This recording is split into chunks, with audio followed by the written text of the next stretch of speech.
if you look at the growth rate for nickel demand, if you put them both together, you still got a compound annual growth rate of more than 8%, which means that demand growth doubles about every 9 years.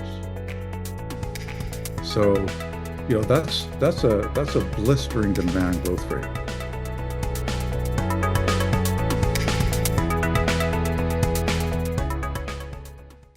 Hello and welcome to the Assay TV, where today I'm joined by Mark Jarvis, the CEO and Chairman of Giga Metals. Giga Metals' core asset is the Turnagain Project, located in northern British Columbia, which contains one of the few significant undeveloped sulphide, nickel and cobalt resources in the world.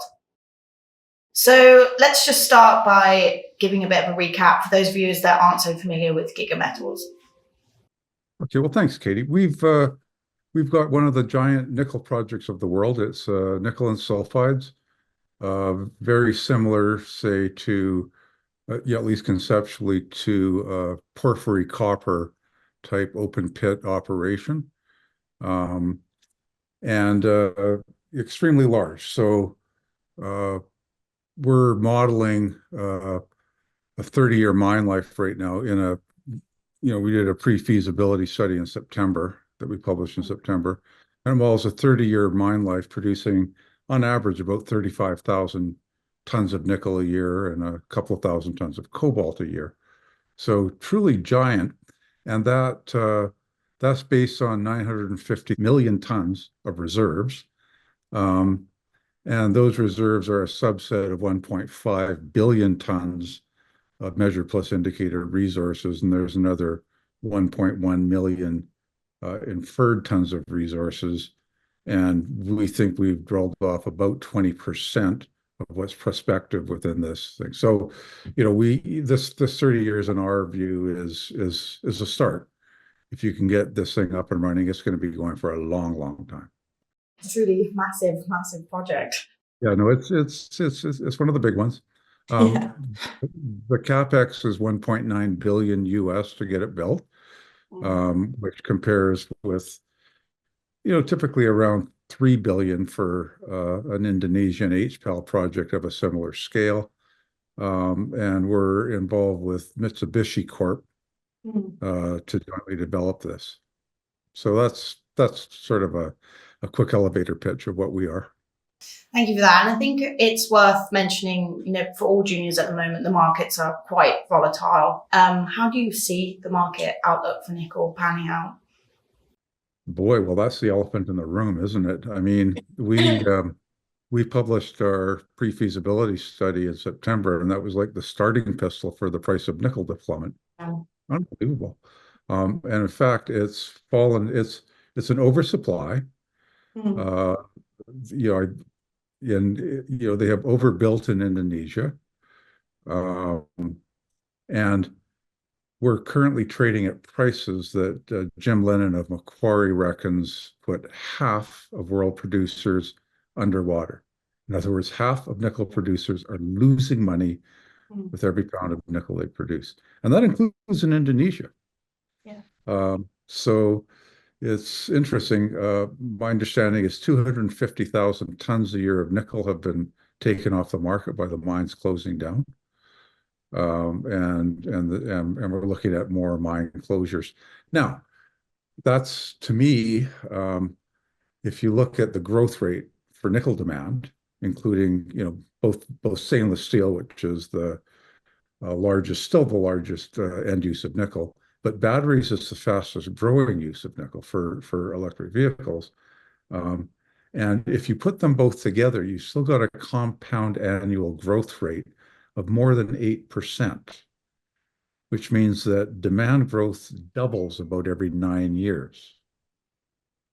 So, that's a blistering demand growth rate.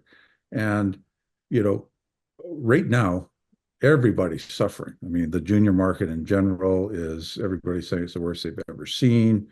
Nickel in particular has just been hammered. To me, that always spells opportunity. When things couldn't get worse, well, what's next, right? So, and And when half of nickel producers are underwater, that kind of pricing is simply not sustainable. You are at or near the bottom. The only question is timing. How quickly do we get out of this? And for us, we're talking to strategic investors looking for the next round of money, and they don't, I mean, it does affect the psychology somewhat with some of them, not all of them, but most of them are looking longer term. As well, the Australian government have also established nickel as a critical material, which is a good tide of change, I would say. How does that fare? How does that contribute to the nickel outlook, do you think? Oh, I think everybody recognizes nickel as a critical element, particularly, well, it always has been in a sense, because you need it not only for stainless steel, but for like specialty steels, like in jet engines and, things like that. But its use in batteries is as a cathode material, and there is simply no replacement for nickel if you want energy density. You keep hearing talk about sodium batteries and this type of battery and that type of experimental battery, but there is nothing that can replace nickel for its energy density, and energy density translates into range. Yeah. So pretty critical indeed. And looking at the Turnagain Project, it's expected to be quite a low carbon nickel mine itself. How are you employing strategies to achieve that? If it's so enormous, how are we getting there?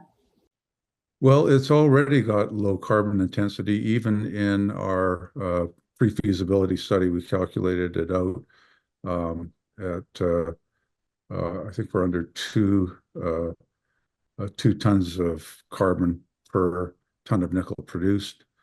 But we think we can get to zero. We think we can get to a carbon neutral mine by producing concentrate at the mine gate.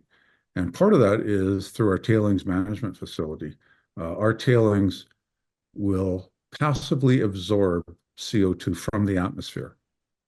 They're silicate tailings, and what silicate rocks do is they absorb CO2 from the atmosphere and they convert to carbonate rocks. Now, this is happening all around you very slowly. But if you grind it up the way the way we have to extract the valuable minerals, and then deposit it as a sort of sand, you increase the surface area and the rate of absorption goes way up. And we can measure that. And we're working with a scientist at the University of British Columbia. He studied this phenomenon at Mount Keith, another large low-grade nickel mine in Australia. He's studied this at diamond mines in the Northwest Territories in Canada. So cold weather, hot weather. And he's developed a methodology for measuring how much CO2 is being taken up by the tailings pile. And if we can get this methodology certified by a government, then that can lead to the ability to book carbon credits and actually perhaps provide another source of revenues for the project. Excellent. Well, I think to round things up, just for our investors, can you highlight some milestones that they should possibly be looking out for in the coming months? Well, the main one is we're looking for that next strategic investor to buy in on the same model that Mitsubishi Corp bought in on, which is to own a piece of the project and to come in as a joint venture partner on the project. We've got a joint venture company that we formed. Mitsubishi Corp owns 15%, we own 85%, and we're looking to sell 20% of the project for enough money to take this project through feasibility, the environmental assessment, and to take it to shovel-ready status. So we've got a lot of interest, and as I say, the plunge in nickel prices, some of the people we've been talking to have taken the attitude of, oh, we're in no rush, look at nickel prices. Some of them are going, well, nickel prices are down. Let's make a deal. Yeah. Right? Yes. And I think those are the smart ones. So we'll see what happens. But that is the milestone to look for. We're going to PDAC next week, and we've got a lot of meetings lined up. So we'll see if we get some kind of a breakthrough there as well. Excellent. Well, thank you so much for catching up with us again. It's been great to speak to you, Mark. And I will speak to you next time when you have some more news flow. Wonderful. Thank you very much, Katie. Ciao.